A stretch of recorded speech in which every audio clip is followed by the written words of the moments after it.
DeeDee Cooper was amazing. Her message is genuine, it's authentic.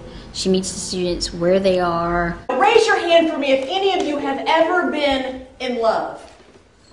Come on, admit it. It's almost Valentine's. Okay, all right. Now, not everybody raise your hands. Let me ask you this. How many of you have ever at least been on a date? Let's try that. Okay, now I got to get everybody. Okay, now, has anybody dated somebody that turned out to be, I'm going to say a loser, for lack of a better word? Anybody dated some? Okay. Yes! Yes, it is not just me. Okay. Who's got the best loser date story to give me? Wow. She was like all excited. You sure? Okay. I don't think the chocolate can even fix that, but oh my goodness. Okay, give her a round of applause. That was nice. That was nice. The Have You Been Hit by Love seminar was awesome because she shared her personal story, and I think that touched a lot of us, especially with the pictures and stories of the girls at the end. That really touched me, coming from a past where I've had domestic violence. Tonight we're here to put an end to the cycle of domestic violence. Here's what we got to do tonight to figure out how to stop this.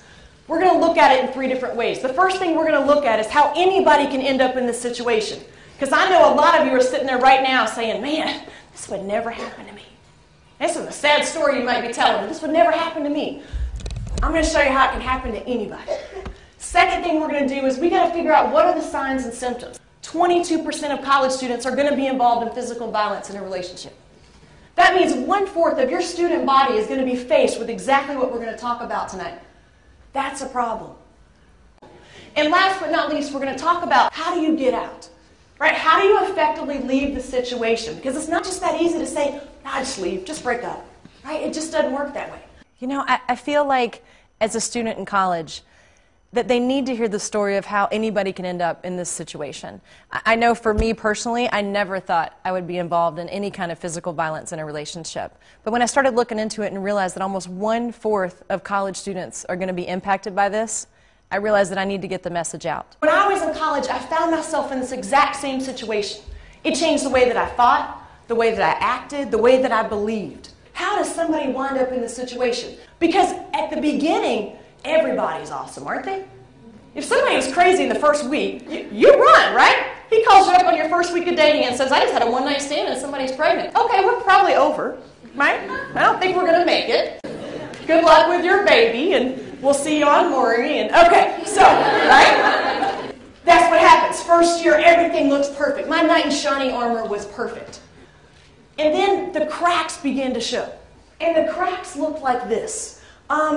You know, you come in late at night, you've been out partying with your friends, he wakes me up, he accuses me of doing all kinds of crazy stuff, and what was great is all the stuff he had been out doing, right? Everything he named was what he had been doing.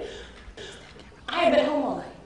So he accuses me of all these things, and he just goes nuts, and it's this huge argument, and everything goes crazy, and he punches a hole in the wall, and it's just insane, right?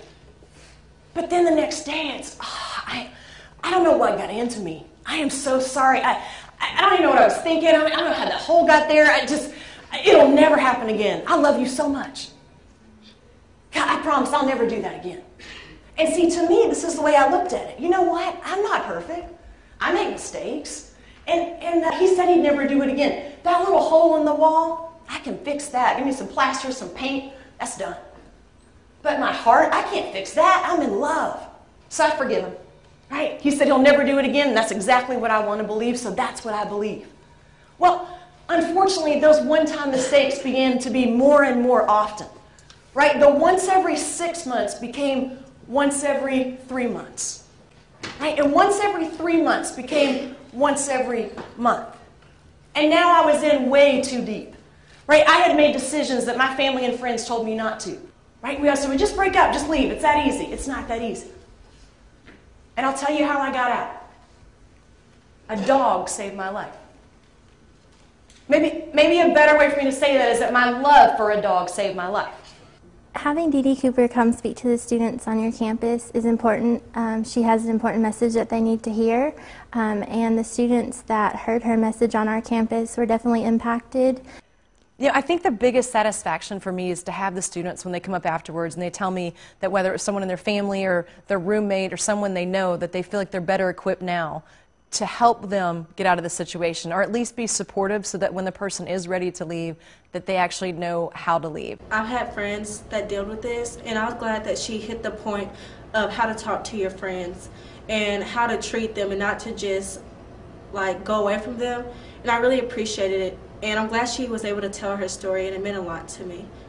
And to see students who walk up and they're grateful just for that information, it makes everything I do worth it.